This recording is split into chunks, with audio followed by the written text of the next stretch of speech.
Magunishaia wanenezaia ulisema ya kwamba Yesu hautanena na hautakutanisha nyumba ya Yakobo bure. Wakati wote unakutanisha nyumba ya Yakobo, unawakutanisha ukiwa na sababu yao. Nataka Mungu wa miungu, uko na sababu ya watoto walio mbele zako. Kila mmoja anajisikia kuna mahali anakuhitaji.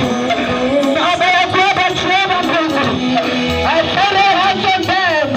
It does not mean Jesus that they should be here. Hey, ninapea. Hey, Baba unaona hiyo boya.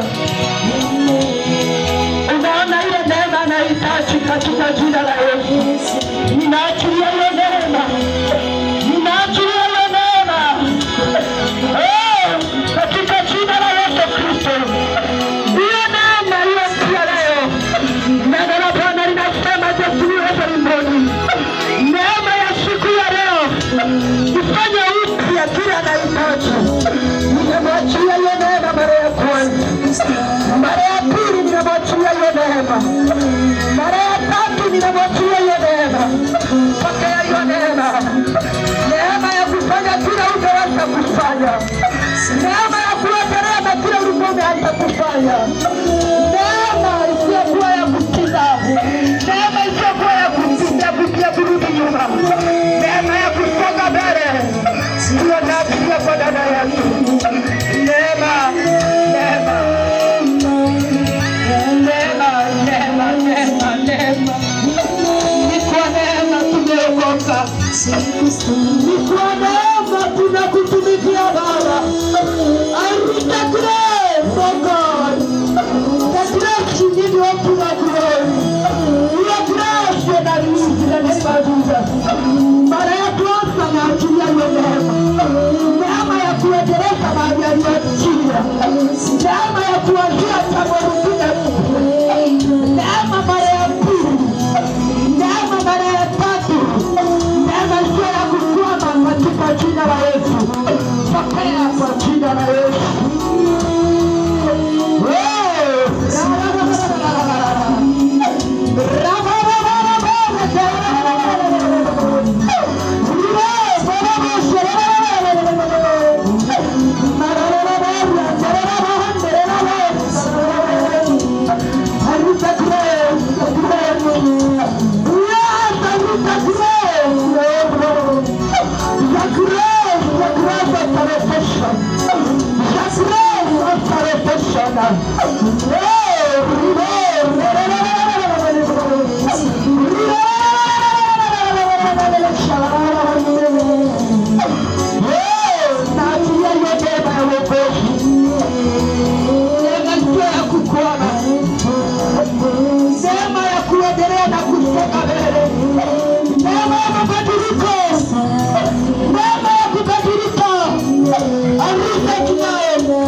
Utaendelea kuongeza neema nyingi, neema yetu sasa,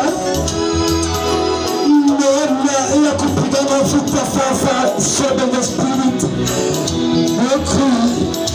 neema ya kudumisha wokovu in Jesus mighty name. We just release it now in the name of Jesus. Receive it. Mara ya kwanza, mara ya pili, na mara ya tatu. Just release it to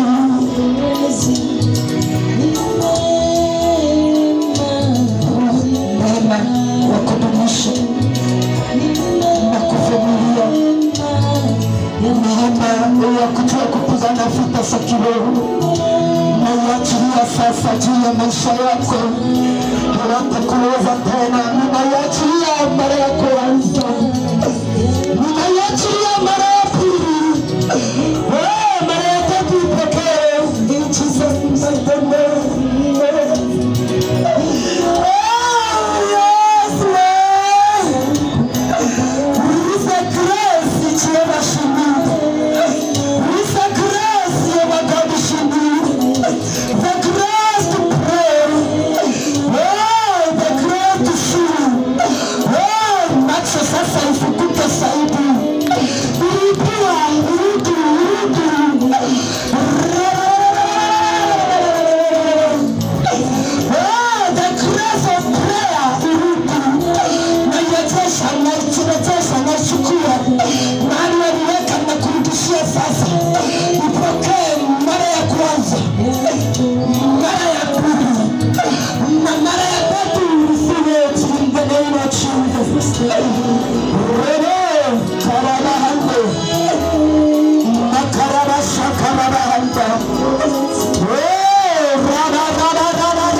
Mara ya tatu na yetu ya moto.